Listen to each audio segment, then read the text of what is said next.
પહેલો પ્રશ્ન આપણને થવો જોઈએ કે મને ધર્મ ગમે છે કે મને ધર્મનું ફળ ગમે છે. બે પ્રકારની રુચિ હોય, એક સહજ રુચિ, એક કૃત્રિમ રુચિ. આપણને કોઈ એમ કે જો ભાઈ હવે તો મારું આયુષ્ય પૂર્ણ થવાના આરે છે, મારી પાસે છે ને 1 કિલો સોનું છે અને મને એ સોનું કોઈકને આપી દેવું છે, પણ કન્ડિશન એક છે, આ 1 લીટર કડવા કારેલાનો રસ છે એને જે પ્રેમથી ઘટાવી જાય ને એને હું 1 કિલો સોનાના દાગીના મને એને આપી દેવા છે. તો એ કારેલાનો રસ ઘટાવતી વખતે મુખાકૃતિ કેવી? અને જ્યારે એ સક્સેસફુલ થાય, કારેલાના રસની કડવાટ પણ એના મુખ ઉપર દેખાય ખરી? કેમ ના આવે? એને કારેલાનો રસ બહુ ભાવતું હતું. આપણે ધર્મમાં રસ કેવો? કારેલાના રસ પીધા પછી જે એને આનંદ થયો એવો જ આનંદ શું આપણને ધર્મ કર્યા પછી થાય છે? કારેલાનો રસ પીધા પછી એને જે આનંદ થયો એવો જ આનંદ આપણને ધર્મ કર્યા પછી થાય છે કે પછી ગઈકાલે ચોવિયાર કર્યું, આજે એકાશણું છે અને એકાશણામાં સૌથી પહેલા પોચા નરમ સ્નિગ્ધ ગુલાબજામુન અને ફેવરેટ હોય તો, અને એ સમક્ષ આવે અને કોઈક પછી એ જ ભાઈ આવે, જો ગયા વખતે તો 1 કિલો સોના માટે આપે કીધું, અત્યારે તમે ગુલાબજામુન ખાશો ને તો હું 1 ગ્રામ ચાંદી પણ હું આપવાનો નથી. તમે શું કહો? એમ તો પછી મારે નથી ખાવા.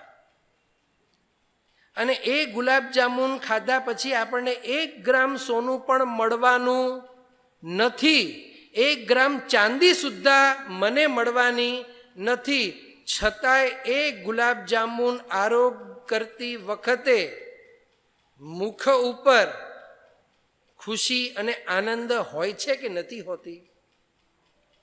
એટલે કે ગુલાબજામુનમાં સહજ સુખ છે, જ્યારે કારેલામાં સુખ નથી, પણ કારેલાના રસને પાન કર્યા પછી જે ફળ પ્રાપ્ત થશે એમાં સુખ છે. સૌથી પહેલાં તો આપણને આજે એ નિર્ણય કરવાનો છે, ધર્મના ફળમાં રસ છે કે ધર્મમાં રસ છે? ધર્મના ફળમાં સુખ છે કે ધર્મમાં સુખ છે? બંનેમાં તફાવત છે. જ્યારે હું દાન આપું છું એ દાનમાં મને આનંદ છે કે દાન આપ્યા પછી મને મબલક પાછું મળશે, મને અધિક પાછું મળશે માટે આનંદ છે? આનંદ પાછળનું કારણ શું? આપણને લાગે હવે વાળ ધોળા થઈ ગયા, બહુ લાંબુ જીવવું તેમ નથી, થોડુંક કંઈક ધર્મ કરી લઉં, બીજો ભાવ દેવલોકનો નક્કી થઈ જાય એટલે મરતી વખતે થોડોક સંતોષ હોય. કે ખબર છે ને નરક આ બધી સાલા ભયંકર, અહીંયા આપણને ગરમી સહન નથી થતી ને ક્યાં નરકમાં પટકાઈ ગયો તો હાલ બેહાલ થઈ જશે. એટલે એટલીસ્ટ આવતો ભાવ કોઈક રાજાના કરે, કોઈ શેઠના ઘરે કે દેવલોકમાં ક્યાંક સેટ થઈ જાય, થોડુંક હું ધર્મ કરી લઉં. એટલે ધર્મ શા માટે કરવું છે? આ કૃત્રિમ રુચિ, સહજ રુચિ નથી. જેમ છોકરો ભણે છે, શા માટે ભણે છે? હું ભણીશ, સારા માર્ક્સ આવશે, સારી જગ્યા મને નોકરી મળશે તો મને સારા પૈસા મળશે તો હું ભોગ સુખ સારા ભોગવી શકીશ. એની સહજ રુચિ ભોગ સુખમાં છે, માટે એને કૃત્રિમ રુચિ અભ્યાસમાં. શ્રીમંત ભાઈ હતા કે તત્વ સમજાતું જ નથી. મેં કીધું ઠીક છે, જો જેટલી એમ કે તત્વ ઉપર પરીક્ષા છે અને એમાં 50% જેને આવે એને જાવત જીવત એને એના કુટુંબને જીએસટી પણ નહીં ને ઇન્કમ ટેક્સ પણ નહીં.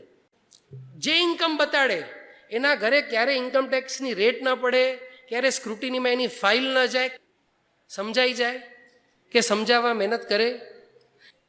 અને પછી શું કે ના રે ના ટેક્સ ભરી દઈશું, આવી માથાકૂટ કોણ કરે?